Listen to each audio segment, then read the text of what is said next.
Hi. Bob Stoops, who is the head football coach at Oklahoma, retired yesterday.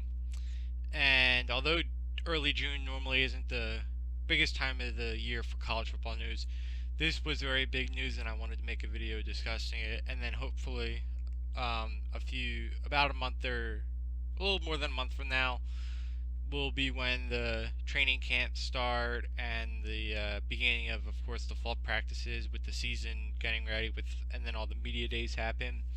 And that's when I'll make my video giving my season prediction and season preview that I love to make. For now, though, this I wanted to make this video about the news, the really big and substantial news that Bob Stoops, again the head football coach at Oklahoma, is retiring. Um, Stoops has been the head coach at Oklahoma for 18 years now, and he, over that time, let's just say the past 15 years, although his first couple of years were very successful, if you want to include that, he's been one of the most successful coaches in the country, and Oklahoma has been one of the most successful programs. They won one national championship under him. They've been to several BCS bowl games, and for them, they really have not had too many down seasons. They've been right in the thick of the national discussion pretty much every year since his arrival there in there at Oklahoma. So there's a couple of different angles that I wanted to look at this Bob Stoops news. The first thing is the landscape of course, the Big 12, the conference that Oklahoma's in, and so not only how this news will affect that, but then how it will affect the national discussion and ultimately the race to get into the college football playoff, the Final Four. So Oklahoma has been one of, since the inception of the college football playoff, has been one of the teams in the 3 years where we've had the playoff where they're in the discussion. They made it last year, and they wound up losing to Clemson in the first round, the semifinal. Um, but they have definitely been in the conversation. And what is interesting is that the Big 12 has been the conference where 2 of the 3 years they've been left out. So they were left out the first year, then Oklahoma made it, then they were left out this past year. One of the reasons why I think, and I think a lot of people think, is because the Big 12 does not have a conference championship game. So they have one less game on their schedule for the team that wins their conference. And that has hurt them a little bit. If you look at Oklahoma this past year, they lost their opening game to Houston in a really tight game, and then they lost their third game to Ohio State. Then they won out, finished the regular season 10-2. They couldn't quite crack that college football playoff discussion because of those two losses and the fact that they did not have that what you might call a 13th game at the end of the year to prove themselves to be able to get into that college football playoff. Now, Lincoln Riley is going to be the coach that takes over for Stoops. Lincoln Riley was Oklahoma's offensive coordinator last year. He's one of the hottest young coaches in college football for sure. Um, but with that being said, he is very unproven, and sometimes the hyped up assistants don't always make the best head coaches. We will see with Lincoln Riley. He does have a lot to work with, though. If you look at Oklahoma, they do return Baker Mayfield, their star quarterback, who's really their team leader and one of the best, not only quarterbacks, but leaders in the country. Really fiery player. Um, there's a couple of there's so many different angles though to look at this Stoops news. The first thing is if you look at Oklahoma's rivalry with Texas. Now this is where it gets interesting because the past couple of years, let me say historically, the Red River rivalry between Oklahoma and Texas is one of the best and most important games of the college football season. Played at the Cotton Bowl, and it's just an unbelievable atmosphere where half the stadium is in burnt orange, half the stadium is in crimson Oklahoma color, and it's just a great game. But the past couple years, it really has not been that significant, mostly because Texas has been down, and it just hasn't had a national flavor to it. But Texas, of course, has now hired Tom Herman away from Houston. Tom Herman has been, well, he had been one of these hot assistant coaches, kind of like Lincoln Riley. He got his chance to be head coach at Houston, did an unbelievable job at Houston. Now he's moving on to Texas. So will he be able to um, bring a resurgence to Texas and catapult them back in the national discussion, because the last couple of years Oklahoma has had definite upper hand on them. One of the reasons, one of the interesting things about Stoops, if you look at his career with Oklahoma, is the beginning of his career. Stoops is a defensive coach, and the beginning of his career, Oklahoma was this team where they ran, they played great defense, and then slowly over the course of his career, they've evolved, along with the whole Big 12 conference, into being this very pass happy, sort of, if you want to call it, air raid offense, where they're so quarterback reliant, so reliant on the receivers, and frankly, they don't play that great of defense. In fact, um, Oklahoma did not have a good defense at all this past year, at least in terms of statistics. I'm sure a lot of Oklahoma people might argue and say that they were underrated a little bit.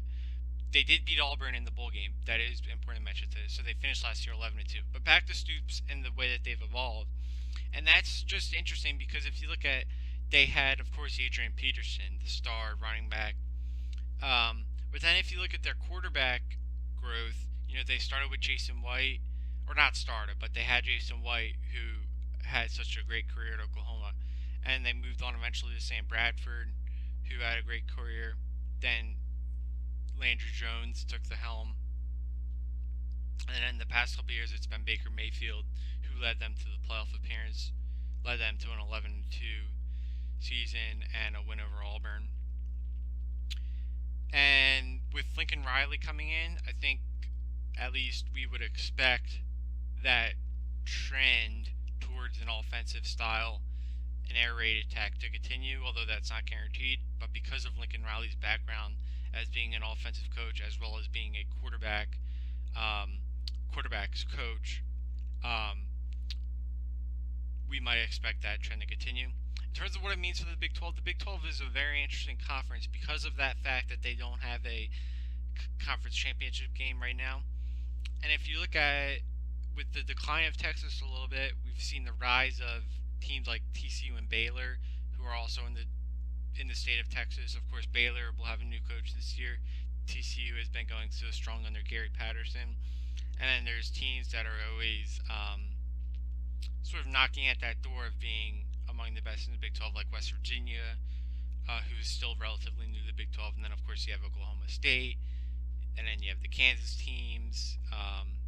I don't want to leave anyone out. But so it's a very interesting conference. And I think it'll be interesting because this year, because I think they wouldn't admit this, but I think in an ideal world, the College Football Playoff Committee would not want to leave the same conference out 2 years in a row. So I think unless they have 3 or maybe 2, but certainly 3 losses, I think we would expect the Big 12 champion to get in. Personally, I've made my feelings known very well that I am strongly in favor of expanding the playoffs to 8 teams. That's not really relevant too much to this conversation, although it is a little bit, because if it was 8 teams, Oklahoma would have gotten in last year, and then as the Big 12 champion, and then what could they have done in the playoff? As I mentioned, they beat Auburn fairly handily in that bowl game. But anyway, so how does this change the Big 12 landscape? I don't know. It really just depends on how good of a head coach Lincoln Riley turns out to be. But like I said, it's not a bad situation to come into with a very talented team. And again, you have that quarterback that is so important as a first-year coach to have an experienced quarterback. That's going to be just invaluable for Lincoln Riley to come into. They do lose their 2 running backs and a couple of their receivers. We'll see how much they really need to improve on the defensive side of the ball. That's really what we're going to have to look at. So that's the video, a little bit of a reaction to the Bob Stoops news of him retiring. In terms of his career and just looking at him, you have to congratulate him on a great career at Oklahoma. I'm not sure if he's going to go back into coaching. I think he'd be a great media analyst because over the course of his career, he has been outspoken about some things, and he has given his opinion about some of the important issues in college football. So I think from that standpoint, he could be a nice analyst on one of the networks. Although, but I would not be shocked to see him go back into the ranks of college football coaching, potentially even as an assistant. Although um, it would be tough to be a head coach that long and successful one, and then go to being an assistant. But that's a possibility if he doesn't want that pressure anymore of being the head coach. And then to wrap up this video, I would just mention how one of my favorite college football games of all time was the Fiesta Bowl between Boise State and Oklahoma, and of course Oklahoma lost that game, but that was just one of the, for me, the one probably is still the greatest college football game of all time. I also, of course, you have to mention the Texas USC National Championship game in the Rose Bowl. There's been so many great games, but I just wanted to mention that one particular game, even though Oklahoma lost it, just how great of a game it was. And if you, just as a final wrap up, if you go and look up Bob Stoops' coaching record year by year, it's so impressive if you look at their win-loss record year after year. Just the consistency, not just consistency, but strong consistency of double-digit wins and being in the race for the Big 12 Conference Championship, and the fact that they've pretty much every year have been such a strong factor in the national discussion. It's been so impressive. So looking forward now, let's see what Lincoln Riley can do. I'm sure Oklahoma fans, although they're probably sad that Stoops is leaving, I'm sure they're excited to see what Lincoln Riley can do teamed up with Mayfield, as I mentioned a few times. So thanks for watching this video, and we're not too far from the start of the college football season, so so we can start to get excited for it. It should be another great year, and I'm excited for it to begin and for the training camps to begin, and we can all make our predictions and previews. So thanks for watching, and look out for my video upcoming in about a month for the college football preview.